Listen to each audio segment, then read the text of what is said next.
Bom dia, irmãos, a graça e a paz do Senhor. Vamos dar início, ou melhor, continuar os nossos trabalhos dominicais. Tivemos uma ótima explicação sobre a santidade. E agora eu queria trazer para os irmãos, rapidamente, uma definição que eu achei maravilhosa sobre o que é graça. Porque nos dias de hoje, a graça de Deus já não nos basta, já não é aquilo que enche e preenche o nosso ser. E rapidamente, por causa do nosso horário, eu queria falar o que é graça diante de uma definição que eu encontrei essa semana. Graça é a bondade misericordiosa pela qual Deus, exercendo sua influência sobre as almas, volta-as para Cristo, guardando, fortalecendo, fazendo com que cresçam na fé cristã, conhecimento, afeição e despertando-as ao exercício das virtudes cristãs, que tem tudo a ver com o que o irmão Bernardo trouxe essa manhã sobre a santificação. Paulo, ele rogou 3 vezes a Deus, e Deus disse: a minha graça te basta. E não que a minha graça, que a graça aqui é aquilo que, tá bom, a graça de Deus. Não. Aqui é a completude de tudo que Deus faz em nossas vidas. E ela é exercida através da graça de Deus, que enviou o seu Filho unigênito para morrer por pecadores como nós. E hoje continua nos alegrando, nos santificando e fazendo com que os nossos corações estejam sempre almejando a volta de Jesus Cristo. Oremos. Santo Deus, nos dê de fato corações que almejam a volta do Teu Filho. Pai Santo, por favor, que o Senhor esteja aqui nesta manhã, que o Teu Espírito Santo nos dê corações que reflitam o caráter de Jesus Cristo, corações transformados e mudados, corações que queiram a vida eterna, que queiram o Teu Filho e a santidade. Muda esta igreja, Pai amado, nos dê santificação, aviva o nosso coração, nos coloque, Senhor Deus, de maneira santa na Tua presença, porque se o Teu Espírito Santo não fizer essa obra maravilhosa em nós, de fato nós não conseguiremos ser santos. Precisamos, Pai amado, primeiramente do Teu Santo Espírito e depois nos dê força e perseverança para lutarmos pela santidade, buscando cada vez mais e mais mostrar Jesus Cristo em nós, para que o mundo possa ver quão maravilhoso é a obra sacrificial de Jesus Cristo por pecadores como nós. Santo Deus, o que maior e de melhor nós temos é a possibilidade de chamar o Senhor de Pai. Então nós juntos dizemos: Abba, Pai, volte, Senhor Jesus Cristo, por favor, nós queremos o Teu reino totalmente instaurado em nossas vidas. Santo Deus, que o Senhor nessa manhã receba de modo agradável os nossos louvores, e que através da palavra que vai ser exposta essa manhã, os nossos corações sejam mudados e santificados. Santo Deus, no nome santo de Jesus Cristo, nós agradecemos ao Senhor por tudo. Amém.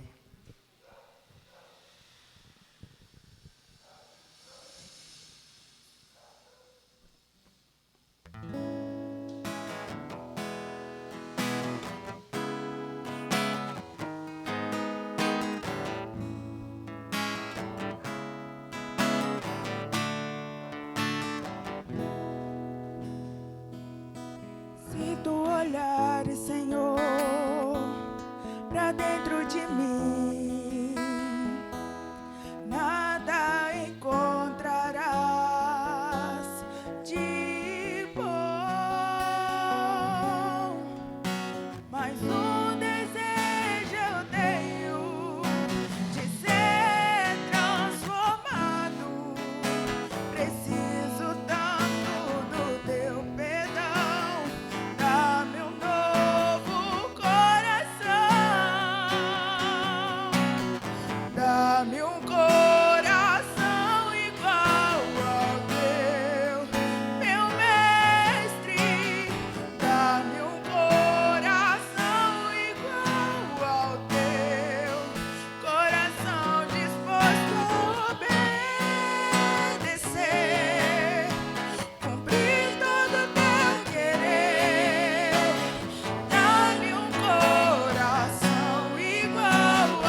te escutar. Os céus declaram tua glória, o firmamento, as obras de tuas mãos. O tempo revela a tua graça e o teu povo declara quem tu és. És o Criador do mundo, és o dono da minha vida, és quem soprou em mim fôlego de vida. És o Criador do mundo, princípio, meio e fim. És quem plantou em mim a eternidade.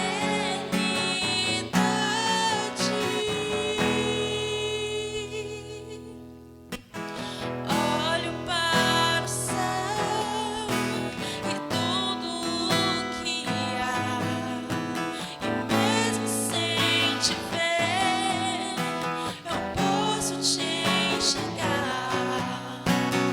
Ouço a natureza, o som vindo do mar, e mesmo sem te ouvir, eu posso te escutar. Os céus declaram tua glória, o firmamento, as obras de tuas mãos.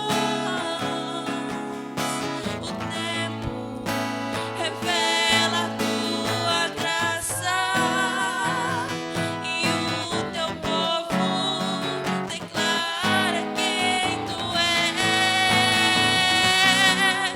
És o Criador do mundo, és o dono da minha vida, és quem soprou em mim fôlego de vida. És o Criador do mundo, princípio, meio e fim. És quem plantou em mim a eternidade.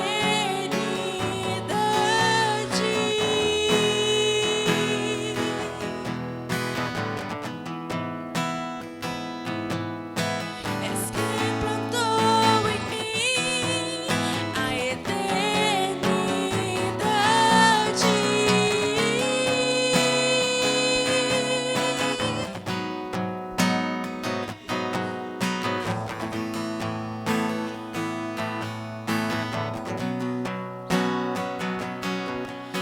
És o Criador do mundo, és o dono da minha vida, és quem soprou em mim fôlego de vida.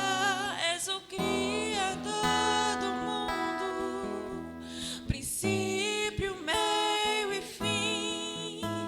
És quem plantou em mim a eternidade.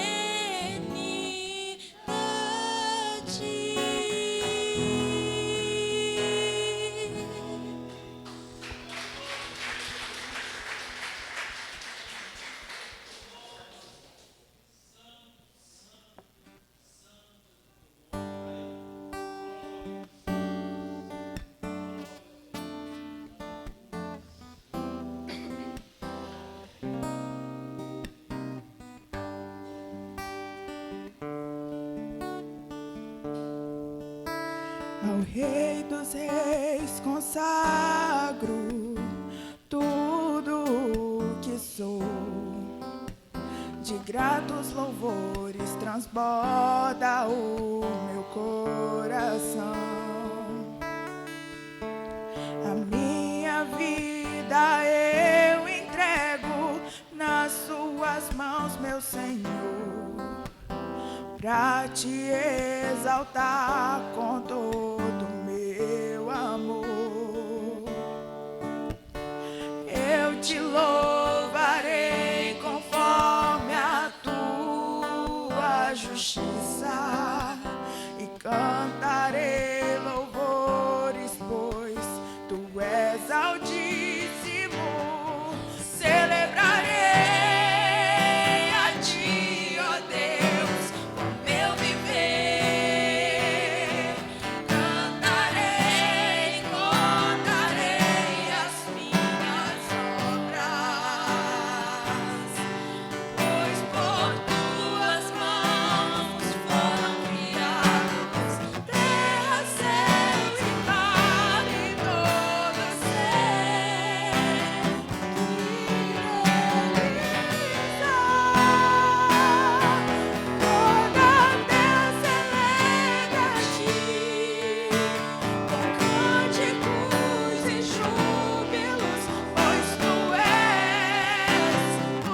Ao Rei dos Reis consagro tudo que sou.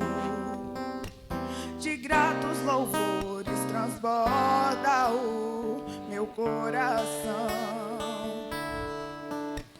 A minha vida eu entrego nas suas mãos, meu Senhor, pra te exaltar com todo o meu amor. Eu te louvarei conforme a tua justiça e cantarei louvores, pois tu és altíssimo. Celebrarei a ti, ó Deus, com meu viver. Cantarei e contarei as tuas obras, pois por tuas mãos foram criados terra, céus e mar e todo ser que realiza. Toda terra celebra a ti, com cânticos e júbilos, pois tu és o Deus Criador.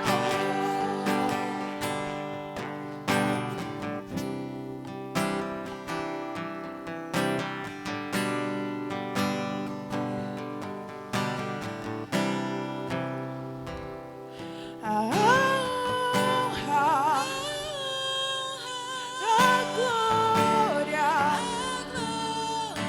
a força e o poder ao Rei Jesus e o louvor ao Rei Jesus. A honra, a glória, a força e o poder ao Rei Jesus e o louvor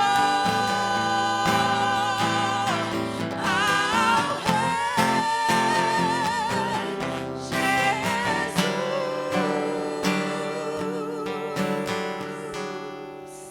Aleluias.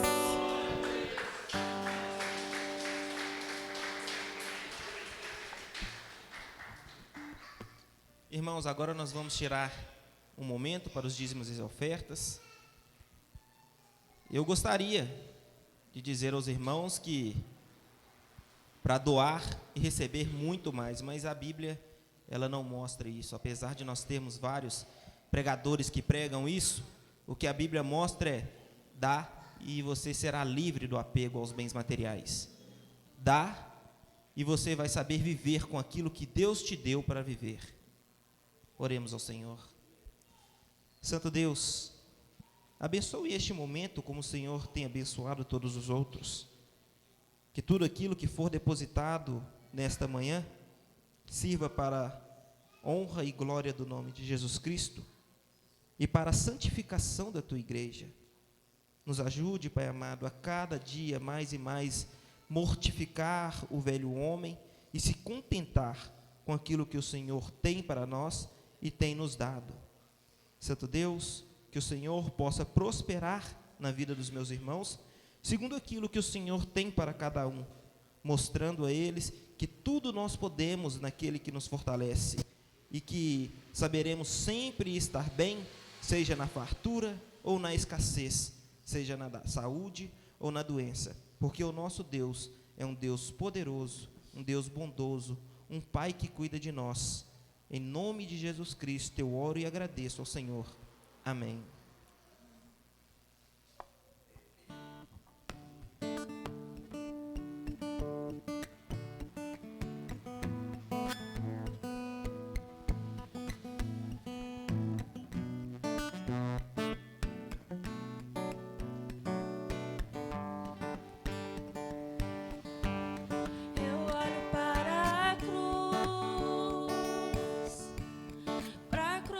se eu vou,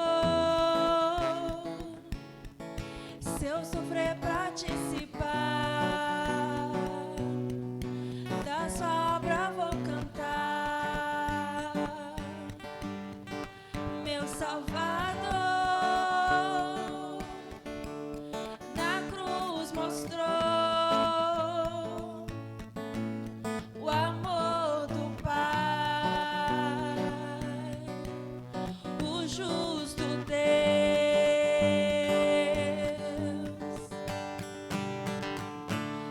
Na cruz me chamou, gentilmente me atraiu e eu, sem palavras,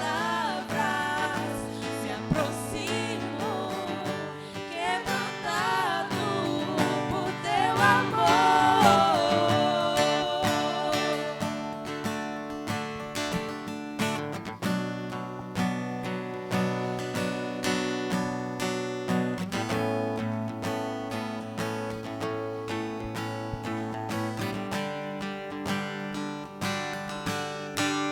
Merecida vida,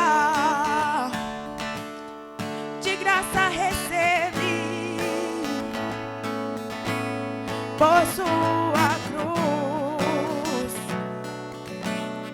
da morte me livrou, trouxe minha vida. Eu estava condenado, mas agora pela cruz eu fui reconciliado.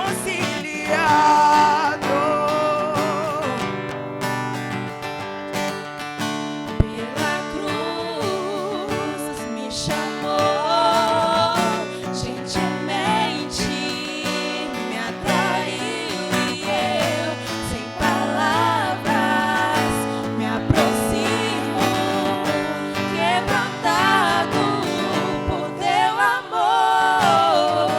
Pela cruz me chamou, gentilmente me atraiu e eu, sem palavras, me aproximo, quebrantado por teu amor. Impressionante é o teu amor.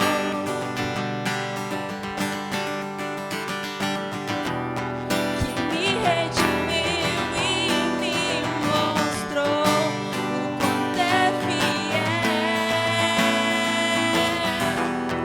Impressionante é o teu amor.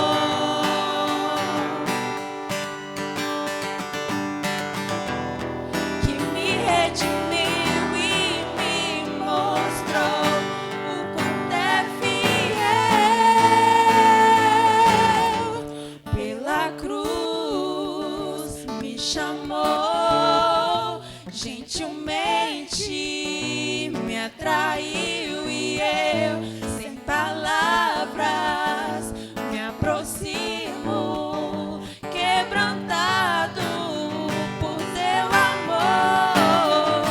Pela cruz me chamou, gentilmente me atraiu e eu, sem palavras, me aproximo, quebrantado por teu amor.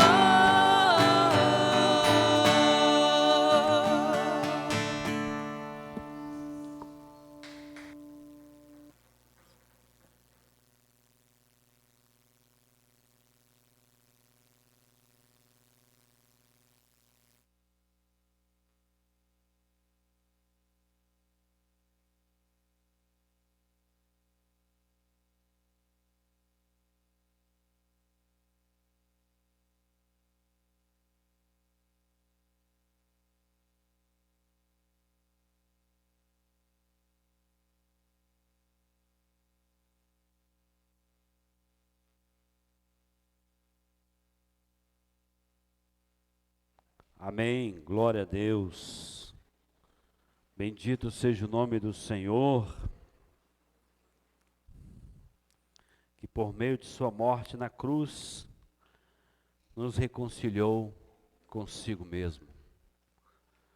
Glória a Deus pelo nosso Senhor e Salvador Jesus Cristo, e pelo nosso Deus e Pai que nos amou e enviou seu Filho.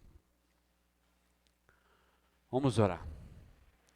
Senhor, em nome de Jesus, nós te louvamos pela vida das criancinhas dessa igreja. Te louvamos pela vida das irmãs que têm cuidado delas aqui na igreja. Que o Senhor dê a esses pais sabedoria para instruí-las no caminho do Senhor, e dê às professoras graça e sabedoria para ensiná-las a palavra do Senhor. Em nome de Jesus nós oramos e agradecemos. Amém. Como é sabido dos irmãos, o nosso pastor Rony está em viagem de férias essa semana, mas na próxima semana, pela graça do Senhor, ele já deve estar conosco novamente. Nós vamos voltar à nossa série de pregações no Evangelho que escreveu Lucas, cujo título é Convicções. E hoje nós vamos discorrer dos versículos 14 ao 20, de um parágrafo que discorre do 14 ao 26. Como o texto é muito grande, eu vou dividi-lo em duas partes. Hoje eu vou expor a primeira parte, na próxima semana eu vou expor a segunda e última parte deste parágrafo. Porém, vamos ler todo o texto. Lucas 11, 14 a 26. O título da nossa mensagem é A Autoridade de Jesus e a Loucura dos Escribas e Fariseus.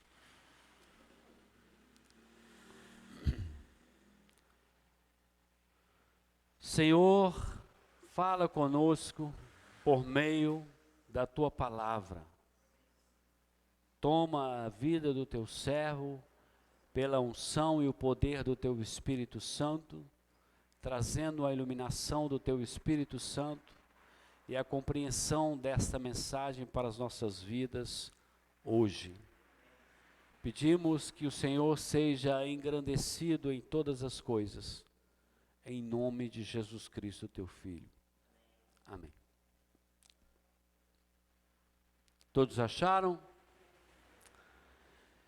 De outra feita estava Jesus expelindo um demônio que era mudo.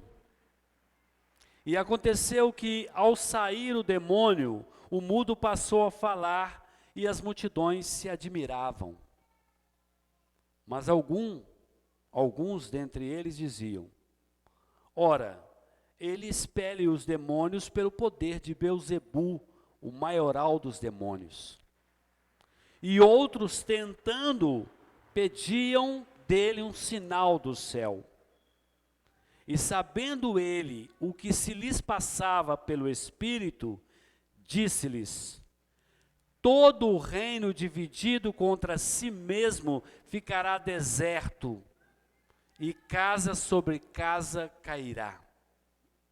Se também Satanás estiver dividido contra si mesmo, como subsistirá o seu reino? E isto porque dizeis que eu expulso os demônios por Beelzebu. E se eu expulso os demônios por Beelzebu, por quem os expulsam vossos filhos? Por isso, eles mesmos serão os vossos juízes. Se, porém, eu expulso os demônios pelo dedo de Deus, certamente é chegado o reino de Deus sobre vós.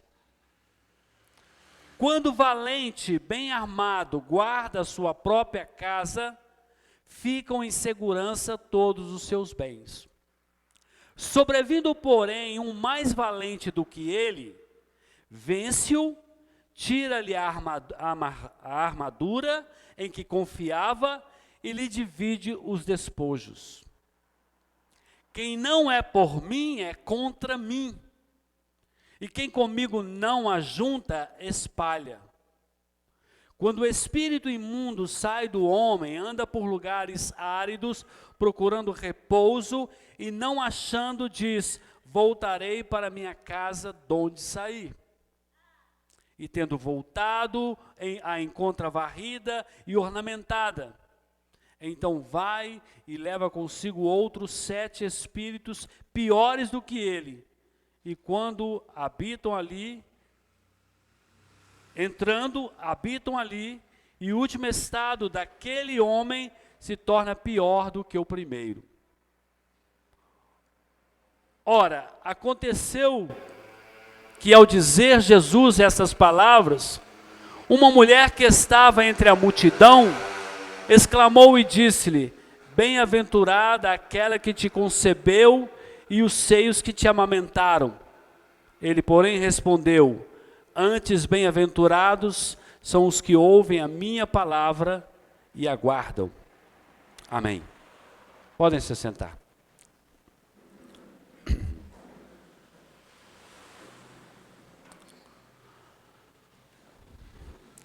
Irmãos, como eu disse no início, hoje e no próximo domingo, veremos um episódio importante da vida de Jesus Cristo, que está descrito nesse texto que eu acabei de ler.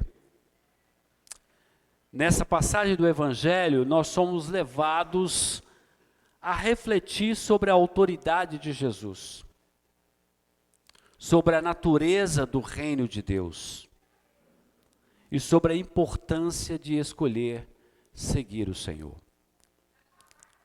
Eu quero que os irmãos imaginem comigo esta cena descrita aqui nesse texto. Jesus está cercado por uma multidão, como sempre acontecia, e de repente um homem mudo é libertado de um demônio, de um espírito maligno. As pessoas ali à volta ficam admiradas e perplexas diante deste milagre extraordinário. No entanto, nem todos estão prontos para aceitar a verdade por trás deste poderoso ato. E qual seria a verdade?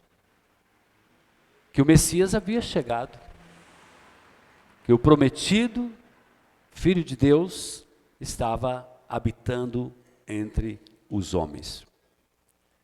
E alguns presentes ali começaram a questionar a origem do poder que Jesus exercia de expulsar demônios, como expulsou o demônio que perturbava aquele homem mudo. Nesse contexto desafiador e duvidoso por parte de alguns, Jesus oferece uma resposta sólida, com a qual ele vai refutar, ou ele vai responder de maneira adequada às acusações que estavam levantando contra ele em relação à verdadeira natureza do reino de Deus. Essa história fascinante, ela tem 3 pontos essenciais que se destacam. O primeiro, presenciamos Jesus expulsando um demônio e o homem mudo recuperando a fala, causando admiração nas multidões. Em seguida, deparamos-nos com a acusação dos críticos e a resposta perspicaz de Jesus, demonstrando sua autoridade divina. 3 pontos fundamentais. Na próxima exposição, nós veremos Jesus ensinar, por meio da parábola do valente e do mais valente, a importância de tomar uma posição clara e obedecer à palavra de Deus. Então, ao analisarmos essa passagem, nós somos desafiados a aplicar esses ensinamentos em nossas próprias vidas. Nós devemos reconhecer a autoridade de Jesus. Somos desafiados a isso todos os dias. E somos também chamados a rejeitar as acusações infundadas que eles tentam levantar contra o nosso Senhor para desacreditarem a sua obra redentora. Todo cristão, querendo ou não, vai ter que ser em algum momento um apologeta. Ele vai ter que defender a sua fé e retrucar as falsas acusações e as mentiras levantadas pelo mundo perdido. Nós precisamos compreender a natureza do reino de Deus. E é o que tem sido feito ao longo das escolas bíblicas aqui, não é verdade? E essa compreensão, ela nos leva a buscar unidade no corpo de Cristo. Uma sã doutrina, uma só palavra, uma só verdade. Além disso, é crucial para nós como cristãos escolhermos estar com Jesus, ajuntarmos com Cristo, porque como ele disse, Mateus, aquele que não é por mim, é contra mim. Aquele que comigo não se ajunta, espalha. Nós precisamos obedecer a palavra de Deus e encontrar as bênçãos maravilhosas que podem e devem existir na comunhão com Cristo e com a sua igreja.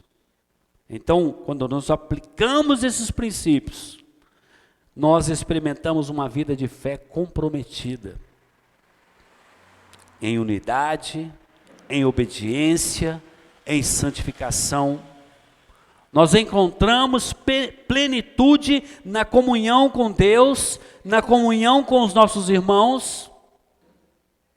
Então vamos agora, a partir dessa introdução, de tudo que nós podemos absorver e aprender desse texto, dessa experiência extraordinária do nosso Senhor Jesus Cristo, e tentar agora compreender esse texto e aplicá-lo na nossa vida.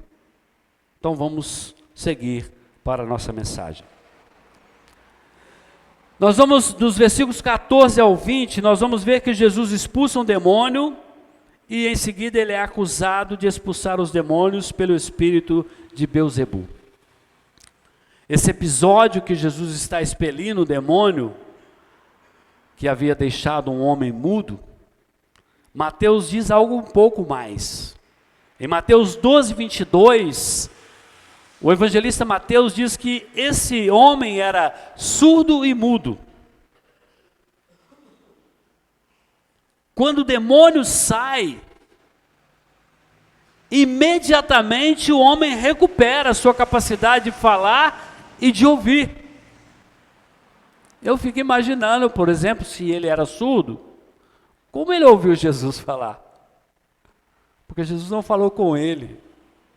Jesus falou com os demônios que estavam oprimindo e trazendo aquele mal sobre a vida dele. E os demônios conheciam bem a voz de Jesus. E eles obedeciam à ordem de Jesus. Então aquele homem recuperou imediatamente. A questão dos milagres de Jesus Cristo é que eles eram instantâneos e rápidos. Vocês vão sempre perceber isso. E mediante a sua palavra, as coisas acontecem imediatamente, sem enrolação, sem alguma justificativa ou desculpa. Era imediatamente. As multidões ficaram admiradas. Como sempre, Jesus impactava as multidões com seus milagres e seus sinais. Mas havia ali algumas pessoas que diziam que Jesus expulsava os demônios pelo poder de Belzebu. Quem era Belzebu? Segundo a tradição dos judeus, ele era um dos nomes do deus filisteu Baal. E isso está registrado lá em 2 de Reis. Segundo Reis, 1 a 3. Por favor, vá comigo lá. 2 Reis, 1 a 3.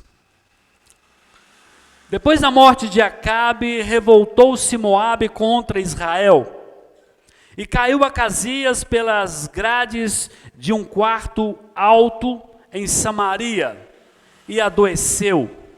Enviou mensageiros e disse-lhes: ide consultai a Baal-zebube, deus de Ecrom, se sararei desta doença.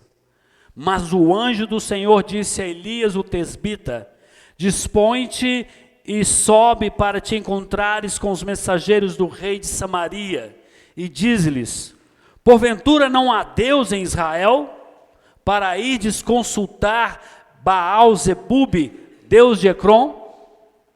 Então o rei perverso, longe da vontade do Senhor, buscou em Beelzebu, Baal-zebu, resposta para o seu problema. E Deus mandou o seu profeta falar com o rei. E para Israel, no caso, que há Deus em Israel. A palavra também significa Senhor das moscas.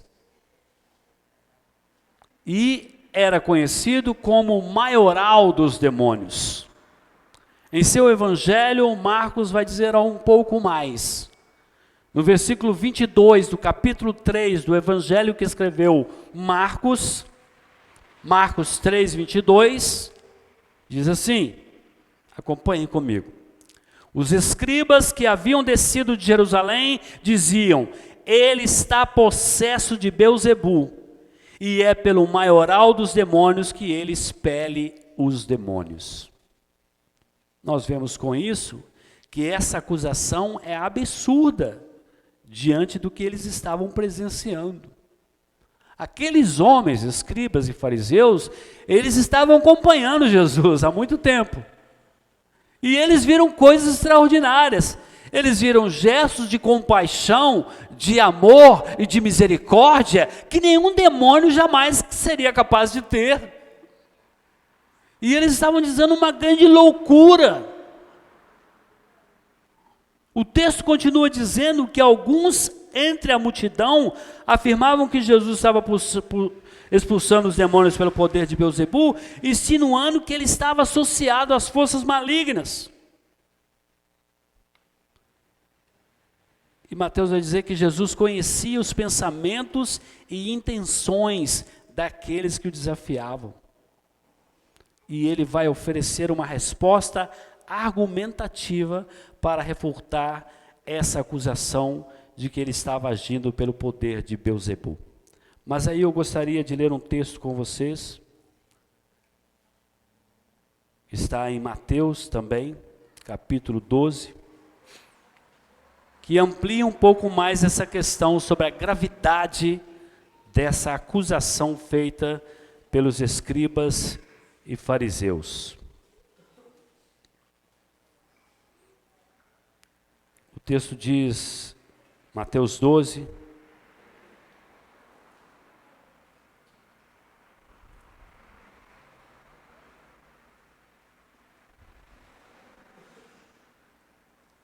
versículo 31.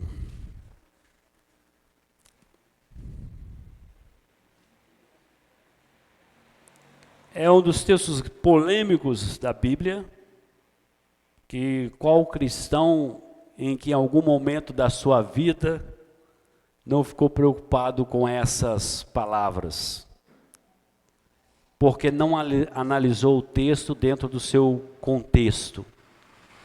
Por isso, sugiro aos irmãos depois lerem os versículos anteriores a esse versículo 31. Por isso vos declaro, todo pecado e blasfêmia serão perdoados aos homens, mas a blasfêmia contra o Espírito Santo não será perdoada. 32. Se alguém proferir alguma palavra contra o Filho do Homem, ser-lhe-á isso perdoado.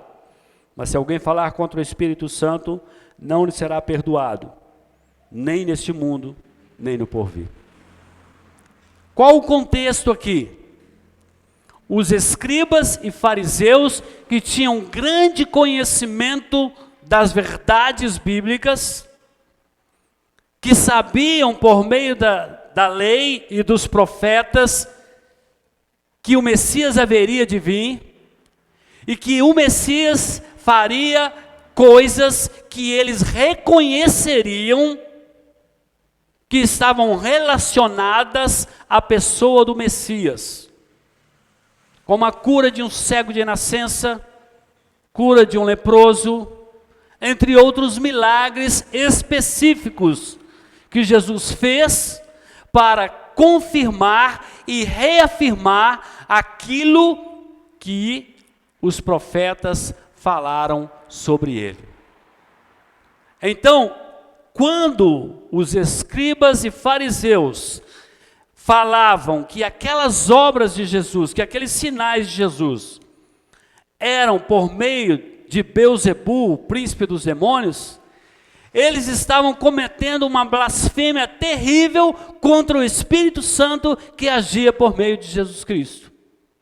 E nesse sentido, conhecendo aquele sinal e aquele que fazia o sinal, eles cometiam um pecado imperdoável, porque eles conheciam os sinais do Messias como sinais de Deus e diziam que era uma manifestação de demônios. Nesse sentido, então, o pecado dos escribas e fariseus era um pecado a tal nível, a tal grau, que não tinha perdão. É isso o contexto do texto. Então os irmãos percebem a gravidade daquilo que aqueles homens estavam fazendo. Jesus conhecia o pensamento deles e sabiam que eles estavam fazendo aquilo porque eles estavam com medo de perderem a sua posição e o seu posto. E que eles estavam fazendo aquilo para desmerecer e desqualificar a verdade que estava explícita para eles. Então esse foi o erro mais grave que eles cometeram. Então Jesus vai mencionar, e talvez nem tanto para os escribas e fariseus, mas mais para a multidão que não tinha conhecimento, ele vai mencionar que um reino dividido contra si não pode permanecer. E ele vai aplicar esse princípio à acusação de que ele expulsa demônios pelo poder de Beelzebul. Em Mateus, versículo 25 do capítulo 2, você pode acompanhar comigo, Mateus 12, 25, vai dizer o que eu já disse anteriormente, e vou usar o texto para reafirmar isso.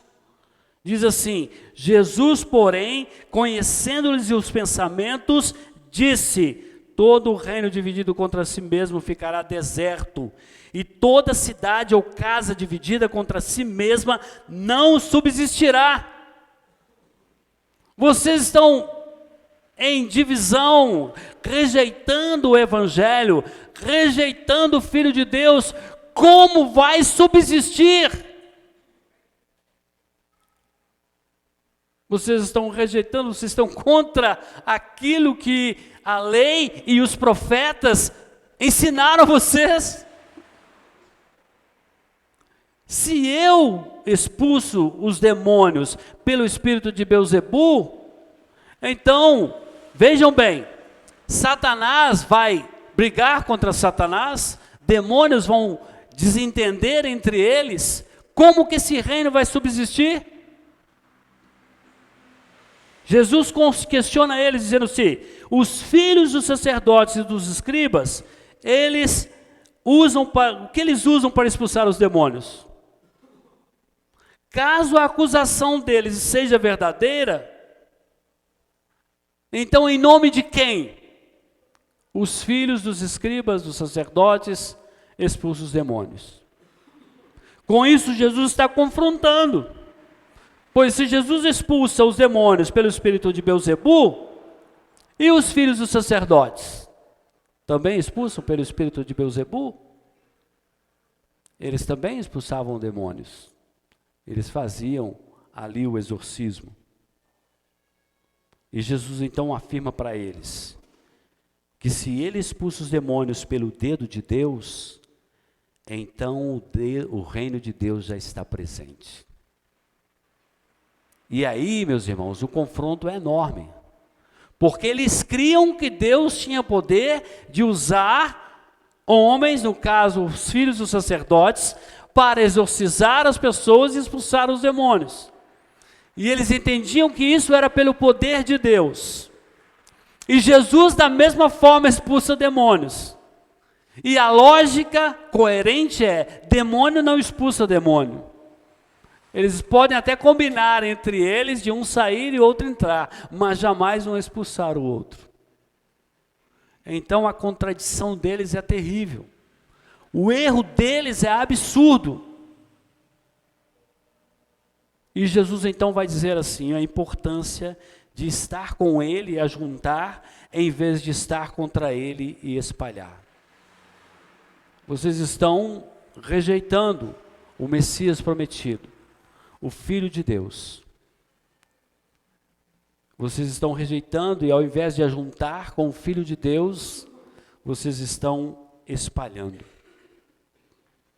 Analisando esse argumento de Jesus, nós vamos fazer alguns aspectos da palavra aqui, dessas palavras. Um reino ou uma casa que está dividido e em conflito eterno, não pode se sustentar. Seja um reino, seja uma casa que está dividido e em conflito eterno, não vai se sustentar. Nas nossas próprias casas, não vamos conseguir seguir em frente se haver conflito, se haver divisão. Numa casa é assim, num país é assim, num reino é assim. Então Jesus vai enfatizar a importância de haver unidade e coesão, para que haja uma estabilidade, para que haja uma força numa estrutura ou numa comunidade, é preciso que haja unidade, é preciso que haja coesão. Historicamente, analisando esse aspecto de Jesus Cristo, nós observamos vários contextos. Por exemplo, na governança de um país,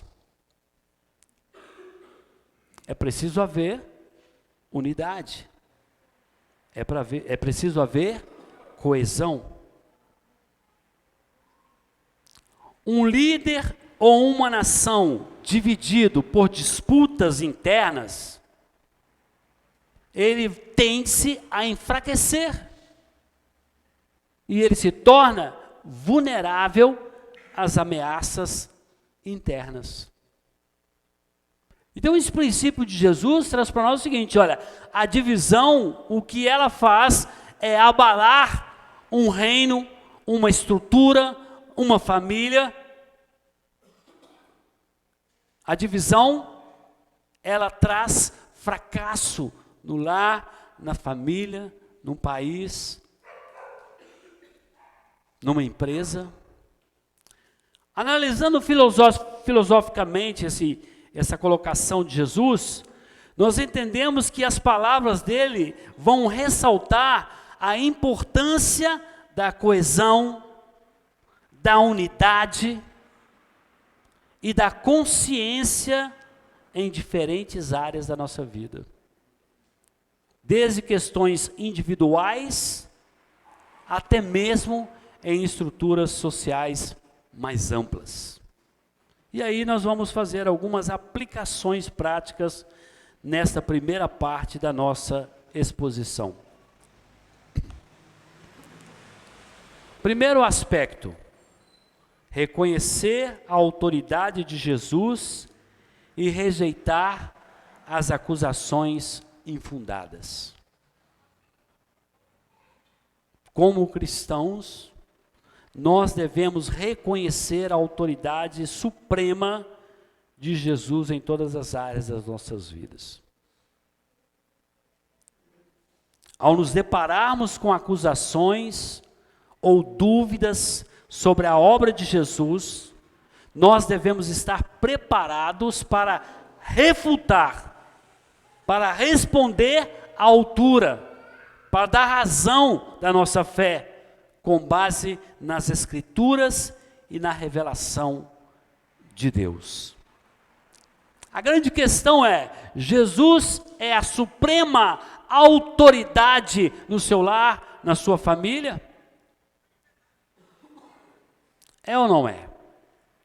Ou você bebe em outras fontes?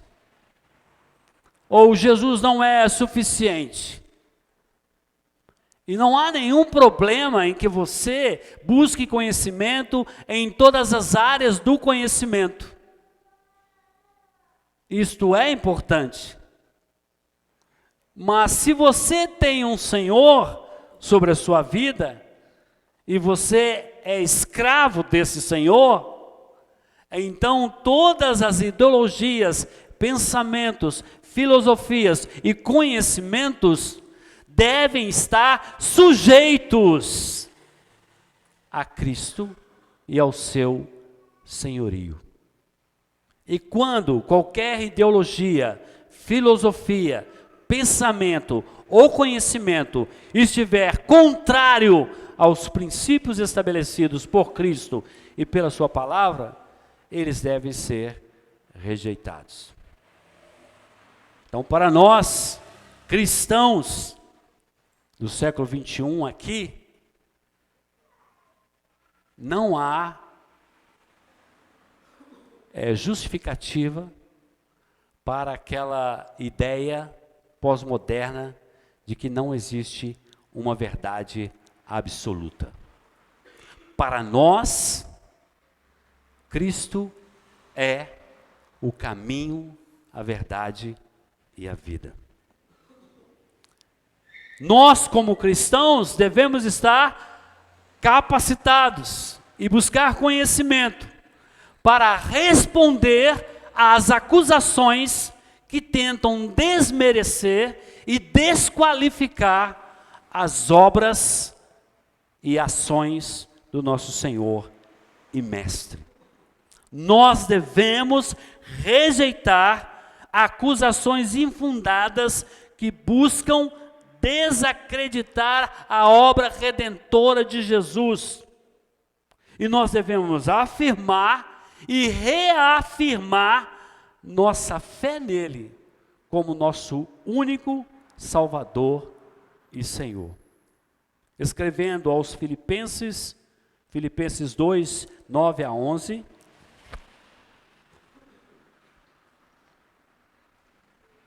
o apóstolo Paulo diz, acompanhe comigo: pelo que também Deus o exaltou sobremaneira, e lhe deu um nome que está acima de todo nome, para que ao nome de Jesus se dobre todo o joelho nos céus, na terra e debaixo da terra, e toda língua confesse que Jesus Cristo é Senhor, para a glória de Deus Pai. Então veja bem a absoluta autoridade de Jesus Cristo. Nos céus, na terra, debaixo da terra. Ou seja, nos céus, na terra, debaixo da terra, o Senhor Jesus Cristo é absoluto. Para nós, é uma verdade absoluta. É o meio de salvação, é a fonte de conhecimento, é a fonte de graça, amor e virtude para todo o que crê.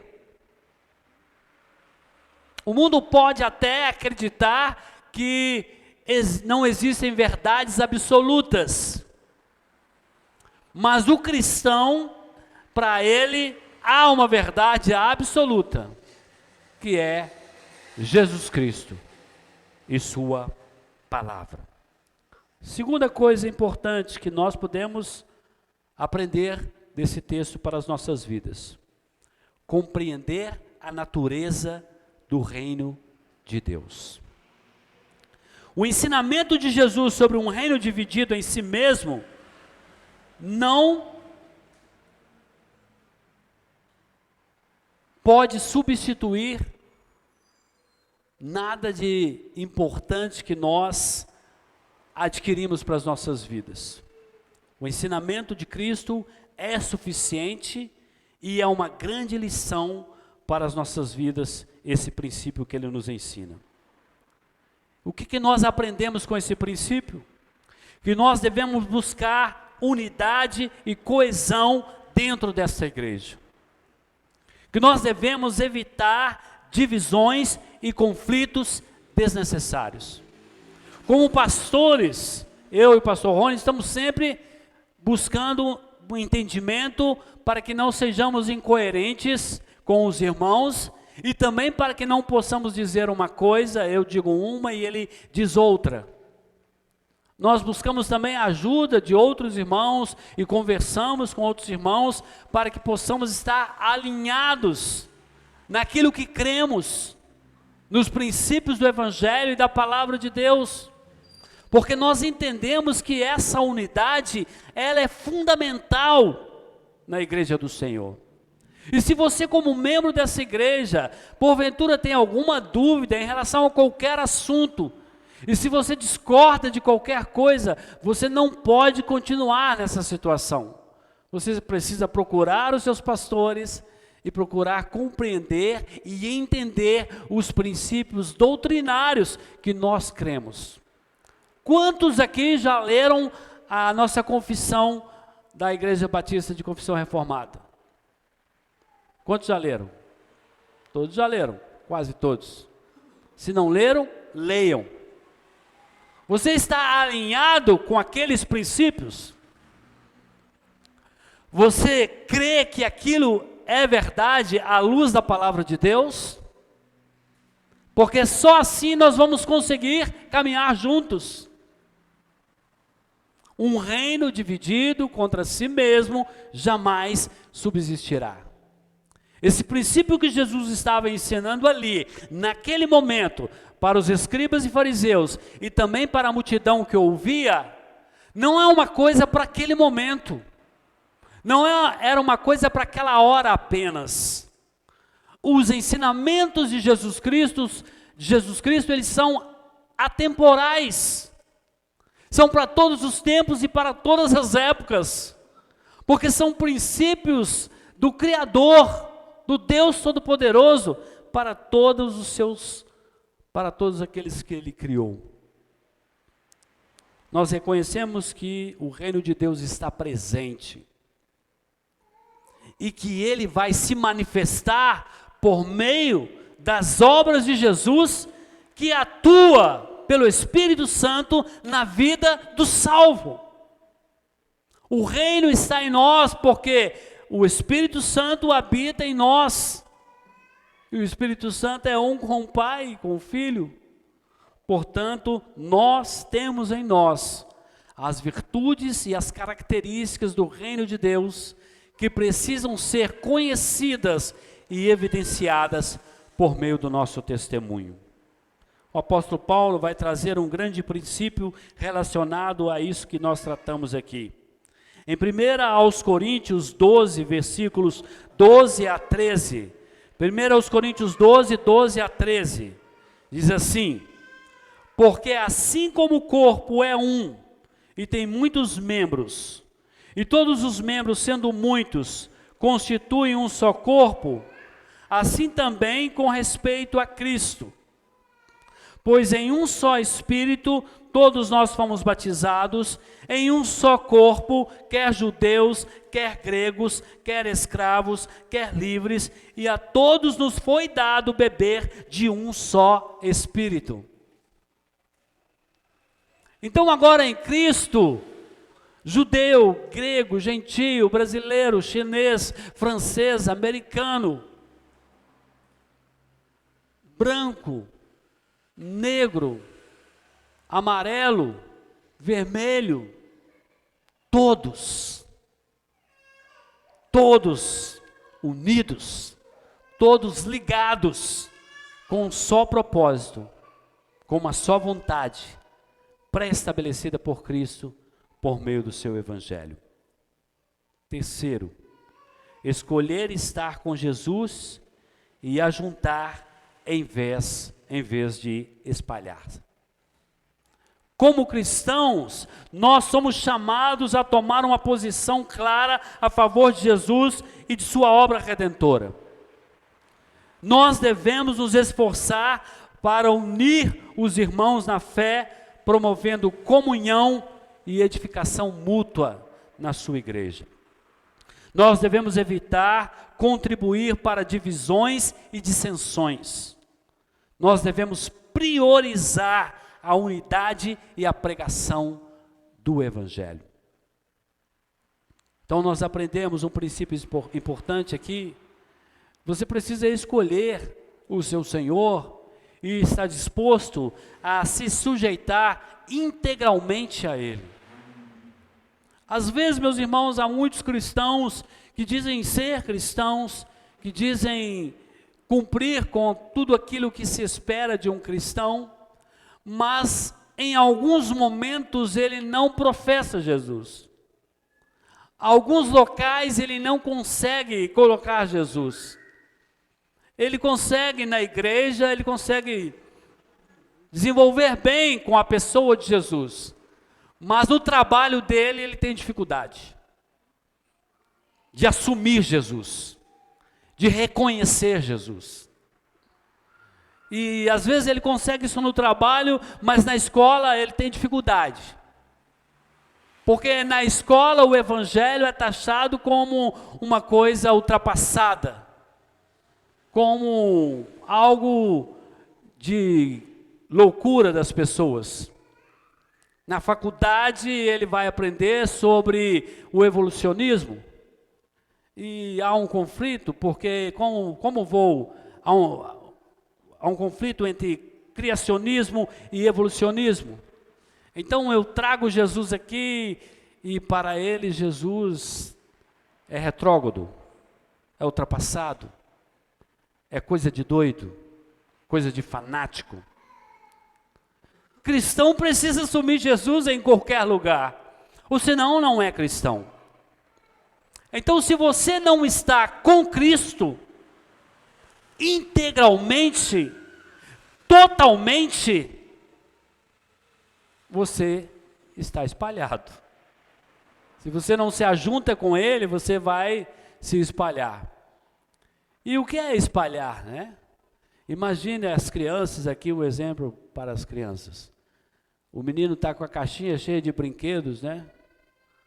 E eu fui na casa do Zé Carlos e da Sirlene, e aí eles falaram que ensinaram o Jonatas a juntar os brinquedos. E o Jonatas faz com muita dificuldade, mas faz. Imagine que o Jonatas joga a caixinha de brinquedos todos no chão, e os brinquedos se espalham. E entre aqueles brinquedos, há brinquedos de juntar, de se encaixar, né? E aí, o que o Jonatas vai fazer? Ele vai ter que procurar as peças para encaixar e montar o seu brinquedo. Então, se você não se ajunta ao corpo de Cristo, você não vai funcionar. Um membro fora do corpo não funciona. E sabe o que acontece com um membro fora do corpo? Ele apodrece e morre.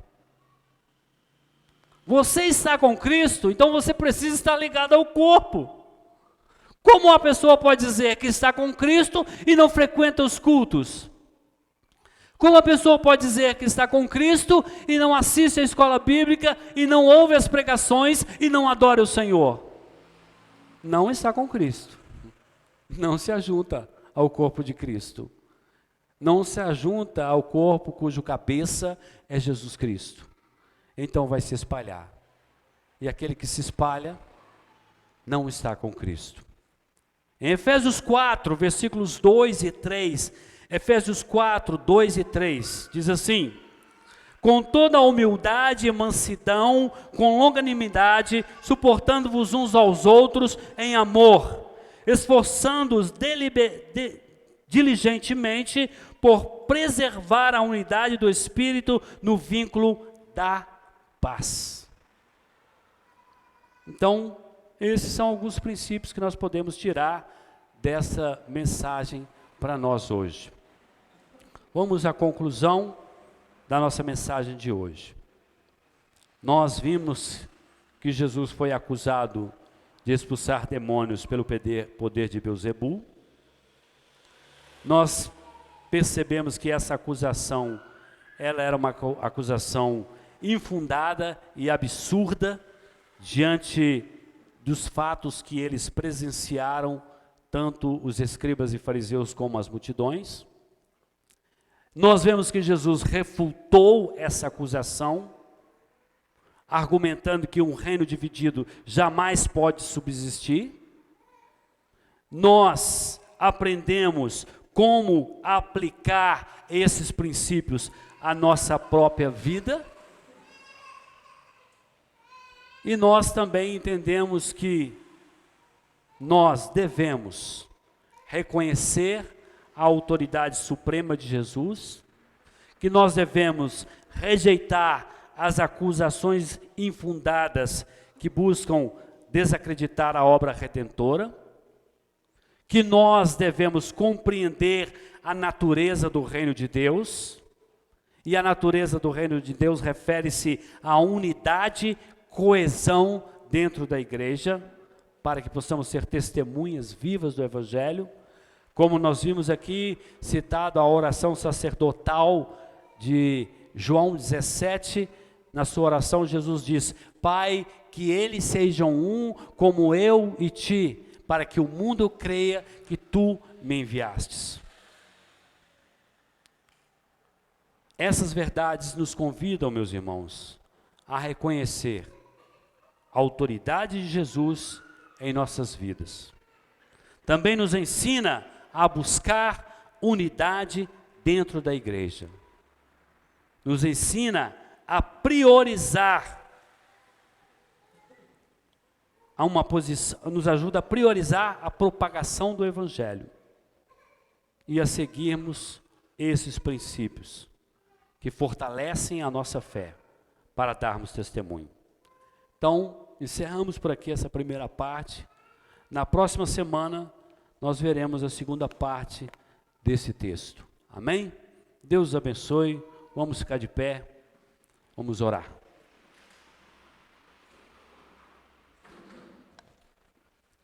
Agradecemos pelas misericórdias do Senhor e pedimos ao Pai que possamos ser unidos, comprometidos, envolvidos na obra do Senhor.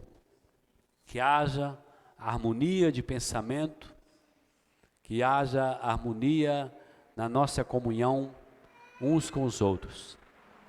Que o Evangelho do Senhor e os princípios do teu Evangelho estejam claros para cada um de nós e que nós possamos sair daqui como testemunhas vivas, ainda mais firmes, ainda mais constantes e ainda mais permanentes do Evangelho e do nosso Senhor Jesus Cristo.